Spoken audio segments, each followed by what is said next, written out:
Essa semana, o cenário político e o resultado dos grandes bancos foram os pontos altos da semana. Lula respondeu Trump, Nubank teve um crescimento explosivo, o BTG bateu o recorde de resultado, mas o Banco do Brasil decepcionou. E para você ficar por dentro de tudo isso, é só você ficar comigo até o final. Olá pessoal, eu me chamo Maurício Gamil e sejam bem-vindos a mais um Giro de Notícias, que é um quadro aqui do canal onde eu trago para você as notícias mais relevantes da semana e o impacto que todas elas terão dentro dos seus investimentos. Vamos começar com a primeira notícia, envolvendo um novo capítulo, um capítulo mais recente da disputa entre Estados Unidos e Brasil, Donald Trump e Lula. Não é surpresa para ninguém que está por dentro das notícias envolvendo Trump que ele já falou diversas vezes que o Brasil é um péssimo parceiro comercial para os Estados Unidos, só que dessa vez o Lula respondeu, dizendo primeiramente que o Brasil não iria se ajoelhar frente aos Estados Unidos e que o Trump também acaba mentindo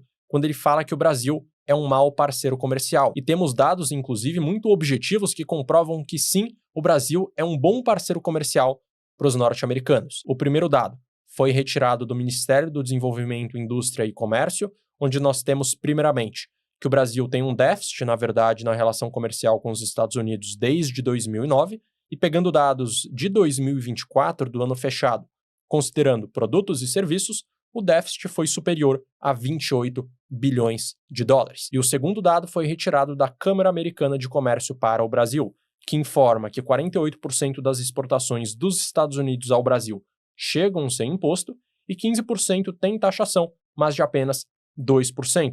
E quando a gente compara a tarifa média que o Brasil impõe sobre o mundo e em relação aos Estados Unidos, a gente percebe mais uma vez um favorecimento aos norte-americanos. Então a tarifa média de importação brasileira para o mundo é de 12,4%, enquanto essa mesma tarifa efetiva para os norte-americanos é de apenas 2,7%. E a gente percebe que o Brasil ele exporta muitos produtos essenciais para a economia norte-americana, e o principal deles é o café. Hoje os Estados Unidos é o maior consumidor de café do mundo, e eles praticamente não produzem nada, enquanto o Brasil acaba sendo o principal país que vende e que fornece para todo o mercado interno deles. Isso sem contar de todos os outros produtos que você está vendo na sua tela. Óleos brutos de petróleo, produtos semi-manufaturados, além do café, carne bovina, ferro gusa, celulose, óleos combustíveis e diversos outros itens. E o impacto das tarifas que o Trump acabou anunciando em relação ao Brasil no início do mês de julho foram muito grandes, então o dólar subiu bastante, a bolsa derreteu no mês de julho, mas quando ele anunciou que muitos produtos e serviços teriam isenção, como por exemplo a Embraer, tanto a ação da Embraer quanto a ação de algumas determinadas empresas, quanto a bolsa e o dólar, voltaram praticamente ao patamar pré-taxação anunciada pelo Donald Trump. Então, olhando primeiramente para o dólar, ele subiu muito ao longo do mês de julho, por conta das tarifas anunciadas, mas depois que ele anunciou que elas não iriam ser aplicadas a tudo, o dólar voltou a cair e voltou ao patamar, inclusive, pré-anúncio de tarifa. E o mesmo aconteceu com o Ibovespa. A bolsa despencou no mês de julho, mas logo em seguida, no final do mês de julho em diante, ela já voltou a se recuperar. Então é importante sempre acompanhar no médio e longo prazo todos os impactos no mercado, porque muitas vezes é simplesmente um susto que acontece e que geram, inclusive, oportunidades para você investir um pouco mais o seu dinheiro logo quando a bolsa despenca. Agora um recado para você que chegou até esse momento do vídeo. Já curte ele, porque assim você ajuda a fazer com que esse conteúdo chegue para mais pessoas, e clique no botão vermelho para se inscrever no canal. Assim você fica por dentro dos próximos vídeos. Próximo resultado que eu trago para vocês é em relação ao Nubank, que apresentou 42% de crescimento no seu lucro líquido, atingindo o patamar de 637 milhões de dólares. E vamos olhar agora de maneira mais detalhada para os seus resultados, começando com o crescimento da sua base de clientes, que atingiu 123 milhões de pessoas, somando Brasil, México e Colômbia. Esses últimos dois países são os que também, é claro, têm o maior potencial de crescimento. Então a gente percebe que no acumulado do segundo trimestre de 21 até esse segundo trimestre de 25, a empresa conseguiu apresentar um crescimento médio anual de 31%, um crescimento muito, muito bom, e a gente percebe que tanto no México quanto na Colômbia, a empresa ainda atingiu um percentual muito pequeno da população adulta, que é justamente o foco principal da sua operação. Então, a empresa atingiu 13% da população adulta no México, e se ele conseguir aumentar ainda mais para chegar num patamar próximo ao Brasil, que atingiu 60%, tanto no México quanto na Colômbia, a empresa com certeza vai crescer muito ainda a quantidade dos seus clientes. Próximo dado que eu trago para vocês é em relação à carteira de crédito, que mede basicamente o quanto a empresa empresta de dinheiro das mais diversas formas.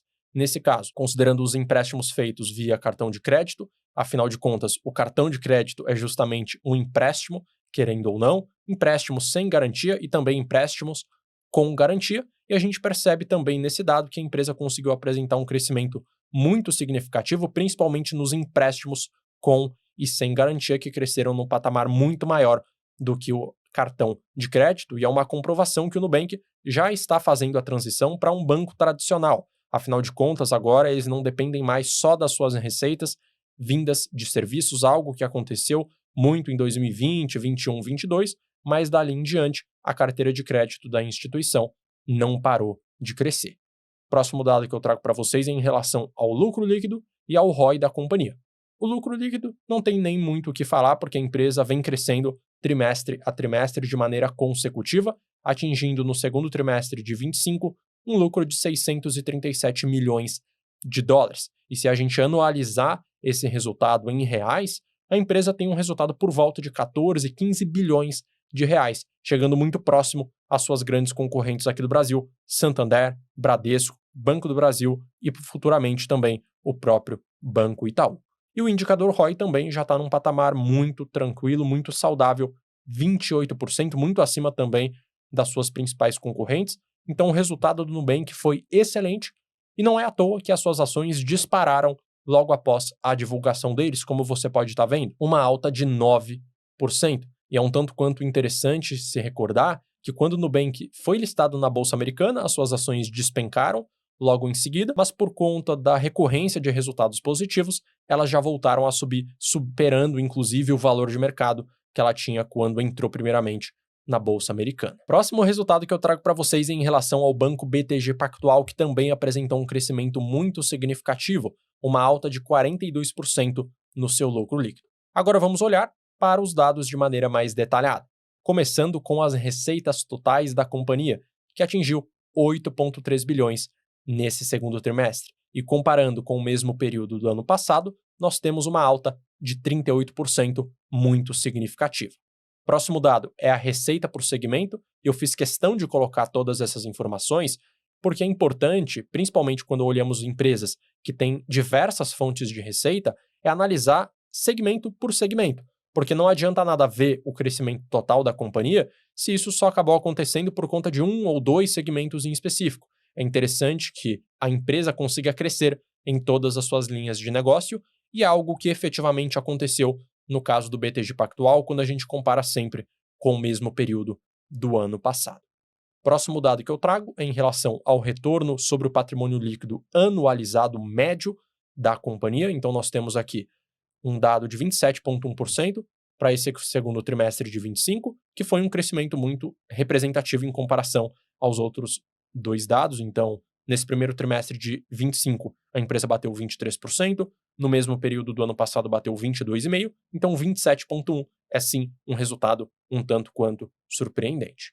E o último dado que eu trago é o dado do lucro líquido da companhia, que bateu 4,2 bilhões de reais, um crescimento de 42% em relação ao mesmo período do ano passado. E você pode estar observando que todos esses dados em relação ao banco BTG Pactual só comprovam que foi um resultado muito bom e, inclusive, muito acima do esperado. A prova disso é simplesmente a valorização das suas ações, que subiram 11,07% logo após o resultado ter sido divulgado. Próximo resultado que eu trago para vocês é em relação ao Banco do Brasil, que dessa vez apresentou um resultado muito ruim, diferentemente dos outros bancos que eu te apresentei agora. Uma redução de 60% no seu lucro líquido, atingindo um patamar de apenas 3,8 bilhões de reais. E o que nós temos em relação aos resultados da empresa? Começando com o lucro líquido ajustado que eu já mencionei, que bateu 3,8 bilhões, uma queda de 60% em relação ao mesmo período do ano passado, que atingiu 9,5 bilhões, e uma redução de 48% em comparação ao primeiro trimestre desse ano. E o mesmo se aplica também ao lucro líquido contábil da companhia. E qual é a diferença do lucro ajustado para o lucro contábil? O ajustado, ele simplesmente elimina fatores não recorrentes, mas na prática o que importa mesmo é o lucro contábil, quanto que a empresa de fato conseguiu lucrar mesmo que ela tenha tido fatores não recorrentes. E esse dado, inclusive, foi ainda pior, uma redução de 66% em comparação ao mesmo período do ano passado e de 55% em comparação ao primeiro trimestre desse ano de 2025. Próximo dado que eu trago para vocês é em relação à carteira de crédito e à inadimplência da instituição. Primeiramente, o dado da carteira de crédito, que não apresentou um crescimento tão bom assim, quando a gente compara também com outras instituições e também quando a gente compara com as expectativas que o banco tinha de crescimento para esse ano. E o próximo ponto é em relação à carteira do agro, que incrivelmente apresentou uma redução quando a gente compara com o primeiro trimestre de 2025, com o primeiro trimestre desse mesmo ano, saindo dos 406 bilhões para 404 bilhões de reais. E o último dado, que foi o principal negativo, é em relação à inadimplência. E veja como ela vai crescendo período a período. No mesmo período do ano passado, a empresa tinha uma inadimplência de 3%, quando a gente pega o período de 90 dias. Nesse primeiro trimestre de 2025, já teve um crescimento para 3,86%, e nesse segundo trimestre de 25 cresceu para 4,21%. Então, esses fatores todos fizeram justamente que as ações caíssem bastante nesse período de 2025, mas incrivelmente as suas ações subiram logo após esse resultado em específico ter sido divulgado, como você pode estar vendo na sua tela, uma alta de 4,03%, e isso deve ter acontecido principalmente porque muitos investidores esperavam um resultado ainda pior do que foi apresentado. Então, como ele não foi tão ruim assim, alguns investidores viram uma oportunidade de investimento. Então, esse foi o giro de notícias dessa semana. Se você gostou do vídeo, curte, se inscreve e ative o sino para sempre que sair um vídeo novo por aqui você ser informado. E eu vou deixar na tela também um outro vídeo recomendado para você saber o próximo conteúdo a ser assistido. Um abraço e até a próxima.